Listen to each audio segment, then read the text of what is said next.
اللہ محمد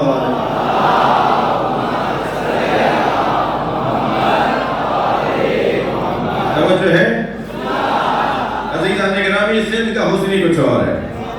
کیا میرا کیا نقصان ہو گیا جو میں نے ایک جملہ کہہ دیا کہ مجھے سندھ کے ہندو سے بھی پیار ہے، اس لیے کہ سندھ کا ہندو بھی عالی مدد بولتا ہے. آپ یقین جانیے ڈاکٹر صاحب، 100 سے زیادہ ہندو، اول تو میرے دوست مجھے آپ سے صحیح طرح ملنے نہیں دیتے، اور زیادہ مل بھی لوں تو میرا ہاتھ کھینچ دیتے آپ محبت میں. اس لیے انہوں نے کچھ دن سے میرے اوپر ذرا یہ پابندیاں لگائی ہوئی ہیں. وضاحت کر رہا ہوں اس بات کی. میرا تو دل کرتا ہے کہ میں آپ کو گلے لگاؤں، آپ کا ماتھا چوموں، آپ کے ہاتھ چوموں، آپ کے پیروں پہ ہاتھ لگاؤں. مگر 2-3 جگہ ہوا ہے کہ محبت میں ہاتھ پکڑا تو چھوڑے گے، اور یہاں سے کون ہی نکال دی. 1 مہینے تک ہاتھ لٹکائے رکھا. ایک صاحب نے سر پکڑ کے ماتھا چومنا چاہا تو اتنی زور سے گردن میں جھٹکا دیا کہ مجھے 10 دن تک کارنر مارنا پڑے گا. اس کے بعد ہماری ٹیم نے کہا کہ جی کچھ اس طرح سے لے کے چلیں گے، جی ہم ہاتھ پیر سالم رہیں گے تو ممبر پہ آئیں گے. سب کی سلام.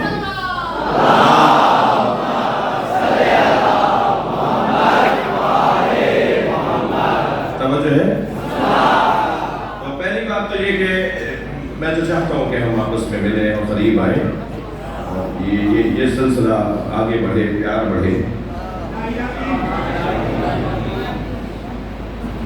کیا گزرا تو مجھے 100 سے زیادہ اب تک مختلف آتے جاتے، یعنی اس کیفیت میں بھی جس کیفیت جو کیفیت مجھے پسند کی نہیں ہے، یعنی میں نہیں چاہتا ایسا ہو جیسا ہو رہا ہے.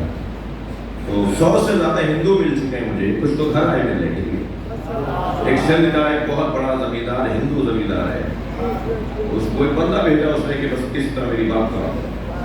وہ دروازے پہ اتنی دیر بیچارہ، جب ہمیں وقت ہوا تو ہم نے کہا یہ بات کرا. تو اس نے کہا کہ جی میں فلاں وہی ہوں، اور آپ کا یہ جملہ سن کر میں نے اپنے پوتے کا نام علی آنند رکھ دیا.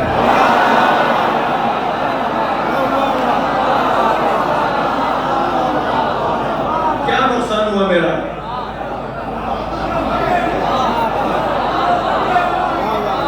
وہ جو تنگ نظر لوگ تبصرہ کر رہے تھے، دیکھو کیا بول گئے، ان کو کوئی جا کے بتائے کہ کیا فائدہ ہوا ہے.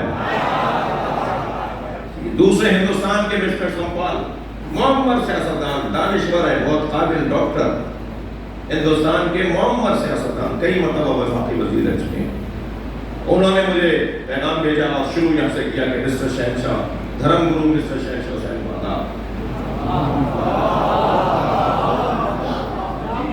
یہ انہوں نے جی مجھے اس طرح سے انہوں نے آداب کہہ کے کہا کہ آپ کو میرا آداب، اور آپ کو میرے پیغام یہ پہنچایا جائے کہ جو آپ کا یہ جملہ ہے کہ مجھے سندھ کا ہندو اچھا لگتا ہے اس لیے کہ وہ عالی مدد بولتا ہے، آپ کا یہ جملہ 2 تہذیبوں کو جوڑنے کا جملہ ہے.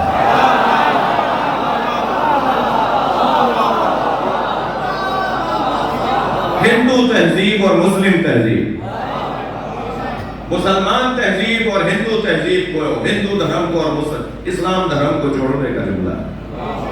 آپ نے ایک جملے سے 2 بڑی قوموں کو جوڑ دیا ہے. کیا نقصان ہوا میرا؟ محبت سے بہتر تو کوئی تبلیغ ہی نہیں ہے. صلوات پڑھیں محمد و آل محمد.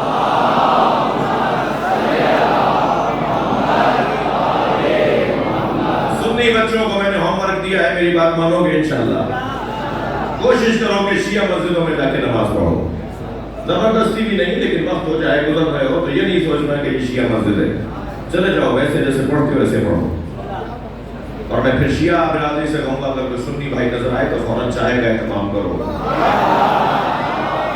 اس کی ضیافت کا اہتمام کرو، اس کی پذیرائی کا اہتمام کرو. سارا مسئلہ ہی اخلاقیات کا ہے. میں اپنے مضمون سے ہٹ کے بات نہیں کر رہا، مصطفیٰ سرکار کی بات ہو رہی ہے. صلوات پڑھیں عظمت مصطفیٰ.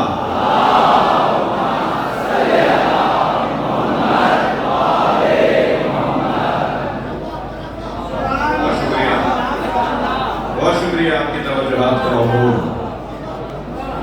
دین پھیلا ہے اخلاق سے، اور اخلاق بھی اخلاق مصطفیٰ، اخلاق بھی اخلاق اہل بیت، دین اس سے پھیلا ہے، ہمیں اسی روش کو اپنانا پڑے گا، معاملات بہت سیدھے ہوتے چلے جائیں گے۔ ویسے بھی میں نے کل یا پرسوں کی مجلس میں ایک جملہ کہا کہ یہ جو مذاہب کی تقسیم ہے، جو مذاہب کے عنوانات ہیں، یہ اللہ کے بنائے ہوئے نہیں ہیں، اللہ نے ان مسلکوں پہ ہمیں تقسیم نہیں کیا ہے۔ یہ 200 سال پہلے نام پڑے تھے، اور 200 سال پہلے پیچھے جائیں، یعنی 400 سال پیچھے جائیں تو کوئی اور نام تھا، اور 600 سال پیچھے جائیں تو کوئی اور نام تھا۔ نام بدلتے رہے ہیں، یہ جو نام ہے یہ اللہ کے بنائے ہوئے نہیں ہے، اللہ کا جو بنایا ہوا نام ہے وہ بس یہی ہے۔ اللہ نے جو نام بنایا ہے، جو تقسیم کی ہے، ہاں تقسیم ہے، یہ ذہن میں نہیں رہے کہ سب صحیح ہے،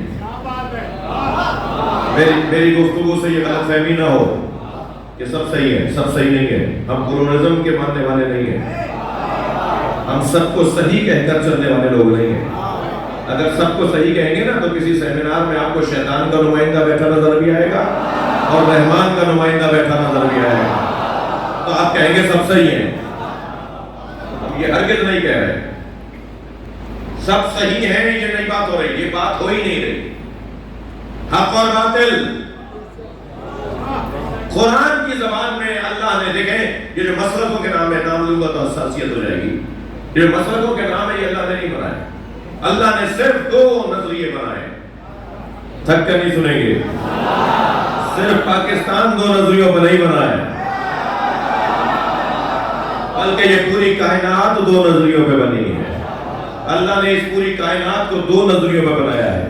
ایک نظریہ شجرہ طیبہ ہے، ایک نظریہ شجرہ خبیثہ ہے۔ اب مصیبت ہماری یہ ہے کہ طیبہ بتائیں تو اچھا لگتا ہے، خبیثہ بتائیں تو پریشانی بڑھتی ہے۔ اگر اللہ نے شجرہ طیبہ اور شجرہ خبیثہ کا نام قرآن میں لیا ہے، اللہ نے آیات محکمات اور آیات متشابہات کہہ کے تقسیم کیا ہے، میں آیات محکمات اور شجرہ طیبہ، آیات متشابہات اور شجرہ خبیثہ، ان دونوں ناموں کو اگر اپنی زبان میں کہوں تو اللہ نے تقسیم کیا ہے اس پوری کائنات میں رہنے والوں کو حسینیت اور یزیدیت۔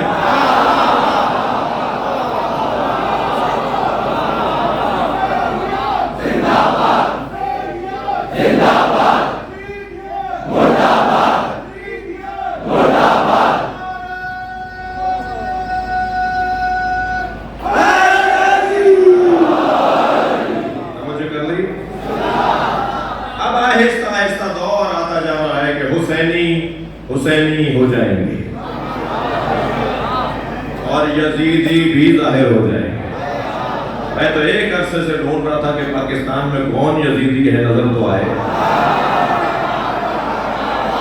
الحمدللہ مولا حسین کے ذکر نے چہروں سے نقاب بنا دیا،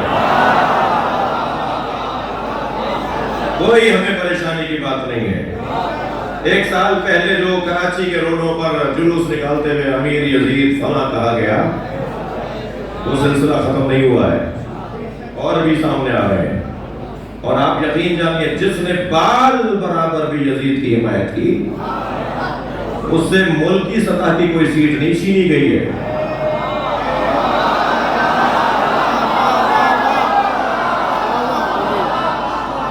بال برابر بھی اگر کوئی یزید کی حمایت کرے گا نا تو ملک میں تو ذلیل ہوگا ہی،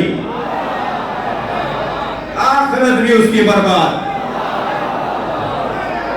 لبیک یا حسین، لبیک یا حسین، لبیک یا حسین، لبیک یا حسین، لبیک یا حسین، انت صلوات محمد و آل محمد۔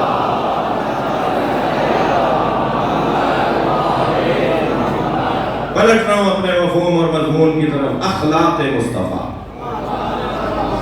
اخلاق اہل بیت، اس سے بڑھ کر تبلیغ کا اور بہتر رستہ کوئی نہیں۔ اخلاق مصطفیٰ کیا ہے؟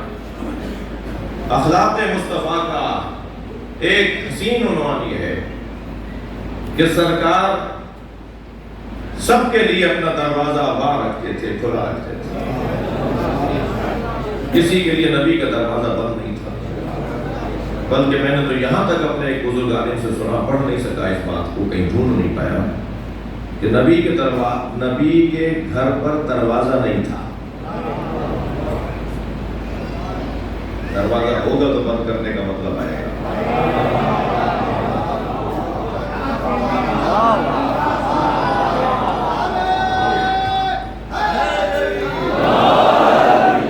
دروازے کے ساتھ کھولنے اور بند کرنے کا مطلب آتا ہے. نبی مکرم کے گھر پر دروازہ نہیں تھا، ایک ٹاٹ کا پردہ لٹکا ہوا تھا، وہ بھی عفت اور عصمت کی وجہ سے. دروازہ ہی یہ ایک پیغام ہے کہ دروازہ سب کے لیے کھلا رہتا ہے. باب مصائب نہیں ہے، یہ اپنے قاتلوں اور ظالموں اور اپنے ساتھ زیادتی کرنے والوں کو پہلے کھانا کھلاتے ہیں، سواری دیتے ہیں، بستر دیتے ہیں آرام کے لیے.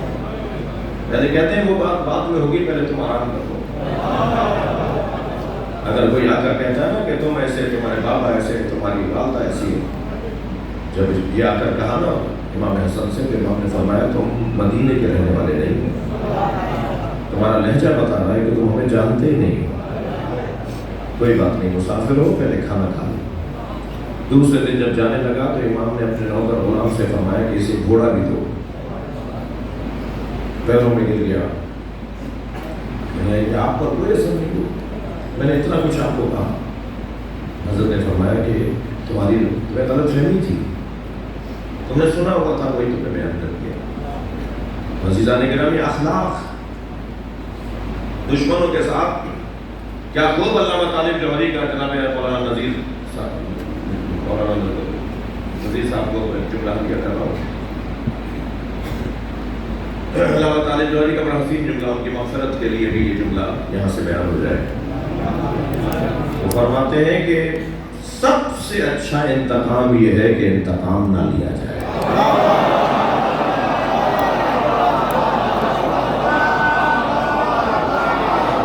صلوات پڑھنے ذرا محمد علیہ.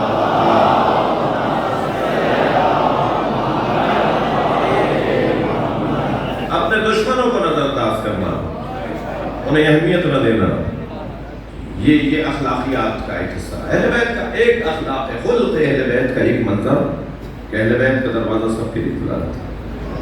تنگ نظری پہ نقاب لگا کر شہر مدینہ میں داخل ہوا، کہنے لگا بھوکا ہوں اور مسافر ہوں، مجھے کسی کریم کا دروازہ بتاؤ، جہاں جاؤں تو مجھے کھانا مل جائے. ایک نے کہا ایسے جاؤ، ایک دروازہ کھلا ہوا ہوگا، لوگ جا رہے ہوں گے اور آ رہے ہوں گے، گھر میں جا رہے ہوں گے، گھر سے نکل رہے ہوں گے، وہ علی بن حسین زین العابدین کا گھر ہے،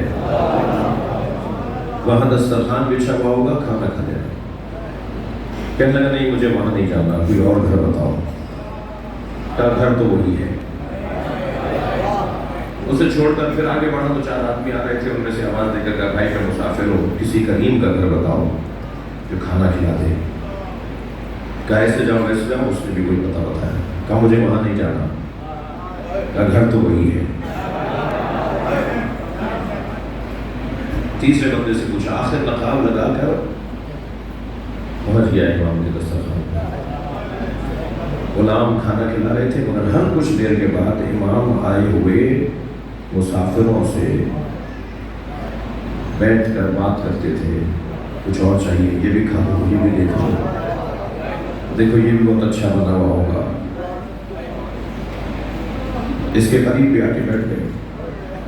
فرمایا تم نے اچھی طرح نہیں کھایا، یہ کھا لو. بول نہیں رہا کہ کہیں امام پہ چھان نہیں لے. امام نے فرمایا مسافر ہو تو آرام کر لو، اور اپنے غلام سے فرمایا جتنا رہنا چاہے اسے رہ ٹھہراؤ. جب دوسرے دن ظاہرا جانے لگا تو امام نے فرمایا اس کا سفر کہیں کا ہے، اس کو تمہارا فلاں گھوڑا لا کے دے دو. اپنے گھوڑوں میں سے امام نے ایک اچھا گھوڑا، جب غلام گھوڑے کی لگام لایا تو امام نے اسے پکڑا کے کہا اس میں بیٹھ کے اپنا سفر جاری رکھو، یہ ہم نے تمہیں دے دیا. رہا نہیں گیا، اب بھی خاموش رہتا. کہنے لگا آپ نے مجھے پہچانا نہیں، اس پر امام روئے. جب اس نے کہا نا کہ آپ نے مجھے پہچانا نہیں, تو اس پر امام روئے اور روتے ہوئے فرمایا تم میرے بھائی علی اکبر کے قاتل ہو. اے ابن نمیر, میں علی اکبر کے قاتل کو کیسے بلاؤں گا؟ بس فرق یہ ہے کہ آج تم ہمارے مہمان ہو.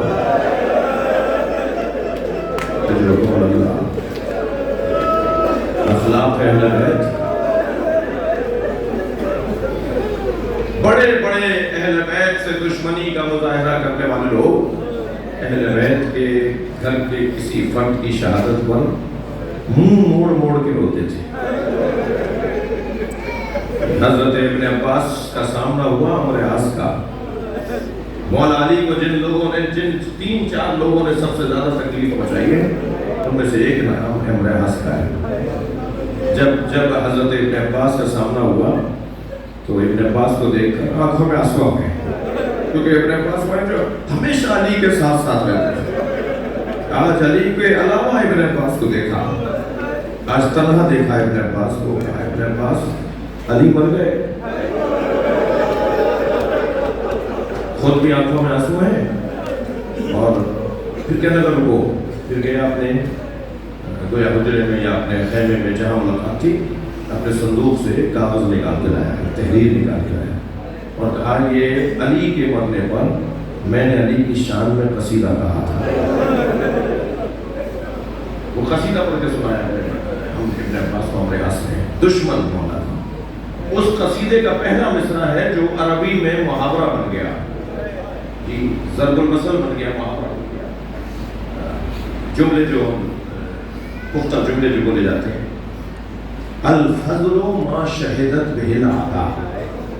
مولانا تشریف فرمائے ہیں, مولانا عرفانی صاحب تشریف فرمائے, مولانا علی نذیر صاحب تشریف فرمائے, اور علماء کرام جن کی وزارت سے محروم ہوں کچھ مجمع زیادہ ہونے کی وجہ سے. الفضل ما شہدت بہ الاعداء, فضل اور فضیلت اور عظمت ہے ہی وہ کہ جس کا اقرار دشمن کرے. یہ اس کے کلام کا پہلا مصرع ہے. یہ عظمت ہے ہی وہ کہ جس کا اقرار دشمن کرے, یعنی اقرار بھی کرتا ہے کہ میں علی کا دشمن رہا ہوں, مگر علی کی فضیلت یہ ہے کہ میں خود کہہ رہا ہوں کہ علی سے بڑا کوئی انسان نہیں تھا. وقت گزر جاتا ہے, خیمے جل جاتے ہیں, چادریں چھن جاتی ہیں, زیورات چھین لیے جاتے ہیں, وقت گزر جاتا ہے, مگر آج 1400 سال کے بعد کس کے نام پہ مجمع سادہ سب سے زیادہ جمع ہوتا ہے؟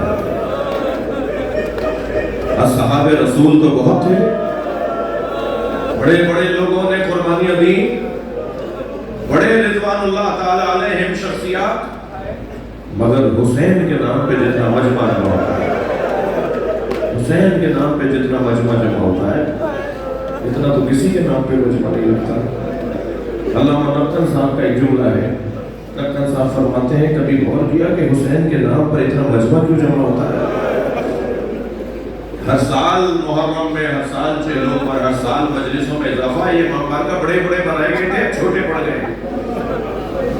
ہمارے پوری دنیا میں بڑے بڑے امام کا بنائے گئے تھے. اس وقت جب بنا رہے تھے لوگ کہتے تھے لوگ کہاں سے آئیں گے, یہ پر کیسے ہوگا, یہ بھرے گا کیسے.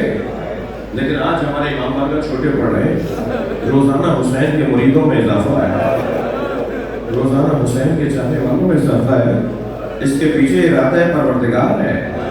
نقطن صاحب کا بڑا حسین جملہ فرماتے ہیں, حسین کے نام پہ مجمع اس لیے جمع ہوتا ہے, حسین کے نام پہ سب سے زیادہ لوگ اس لیے جمع ہوتے ہیں کہ حسین کربلا میں اللہ کی خاطر اکیلے کھڑے تھے. جو اللہ کی خاطر تنہا ہو جائے, سب اسے چھوڑ دیں, کچھ بے وفائی سے چھوڑے, کچھ دشمنی میں چھوڑے, اور کچھ محبت کرتے ہوئے شہادت کا جام پی کر چھوڑے. ایک ایسا بھی تو وقت آیا نا کہ اب حسین کی گود میں ایک 6 مہینے کا بچہ ہے. اجرکم اللہ جو رونے آئے ہیں, اپنی آوازوں کو آزاد کریں گے. ایسا وقت بھی تو حسین والا پر آ گیا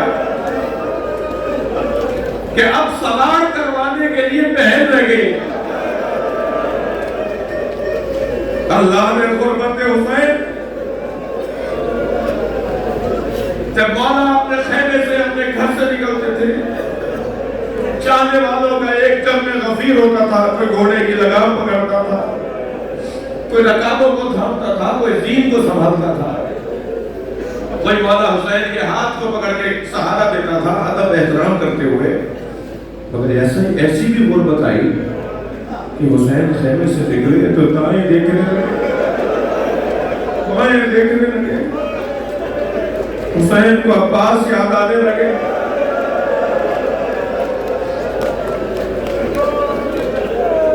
حسین کو علی اکبر یاد آنے لگے. اجرکم اللہ، اجرکم اللہ. مجھے جلدی نہیں ہے، آج میرے مسائل کچھ نسبتاً زیادہ پڑھنے تھے. مسائل کا دورانیہ مجھے زیادہ رکھنا تھا. جنہیں رونا آنا ہے اپنی آوازوں کو آزاد کریں گے. جب ہم مجلس میں روتے ہیں نا تو زہرا کی دعا آتی ہے. رونے والوں، مجلس میں ارادتاً کسی کو کوئی تکلیف نہ پہنچانا، ارادتاً کسی کو کوہنی نہ مارنا، ارادتاً کسی کو کوئی دھکا نہ لگ جائے. اس لیے کہ کیا معلوم ہمارے برابر بیٹھے ہوئے امام سجاد بیویوں سے کہوں گا کہ مجلس میں آئی ہوئی ادب رہے، احترام رہے، کسی کی توہین نہ ہونے پائے. جو اس طرح کی مجلسیں ہوتی ہیں ان میں اکثر لوگ ایک دوسرے کو پہچانتے نہیں. ہمیں نہیں پتا ہوتا ہمارے برابر میں کون بیٹھا ہے، ہمارے آگے کون بیٹھا ہے. بیویوں سے، خواتین سے کہوں گا کہ ادب رہے، احترام رہے، کسی کو تکلیف نہ ہو. کیا معلوم ایک 4 سالہ بچی اپنی دادی زہرا کے ساتھ آئی ہو.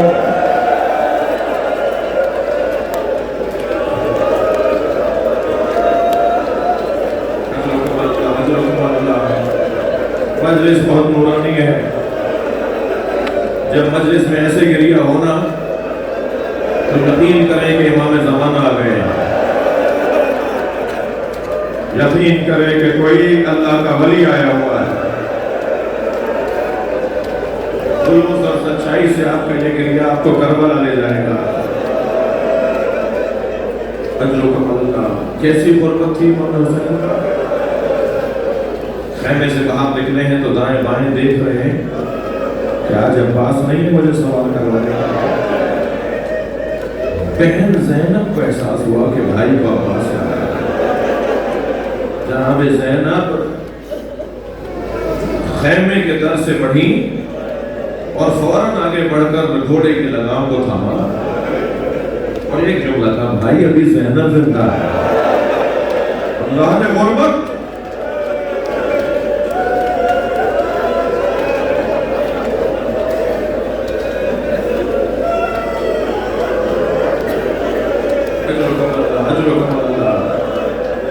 یہ علی کی بیٹی ہے. میں نے روایت پڑھی ہے، سنی نہیں ہے، پڑھی ہے. جب نبی کے مزار پر بی بی زینب جاتی تھی تو بی بی زینب کے دائیں اور بائیں عباس اور حسین چلتے تھے اور آگے امام حسن چلتے تھے اور پیچھے محمد حنفیہ چلتے تھے. اور حکم یہ تھا کہ پہلے سے کوئی جا کر چراغوں کو گول کر دے کہ زہرا کی بیٹی آ رہی ہے. مزار میں، نبی کے مزار میں جہاں قبر مصطفیٰ ہے، وہاں رات کی تاریکی میں جب بی بی جاتی تھی تو چراغ گول کر دیے جاتے تھے. ایک چاہنے والے نے ایک مرتبہ پوچھ لیا تھا کہ ایسا کیوں کیا جاتا ہے؟ تو مولا علی نے فرمایا تھا، میں نہیں چاہتا میری بیٹی کا عکس بھی کوئی دیکھے. یہ وہ زہرا ہے. اجرکم اللہ. تھکیں گے نہیں اللہ تعالیٰ.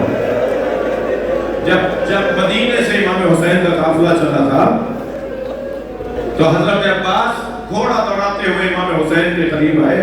امام اپنے ذوالجناح پر ہیں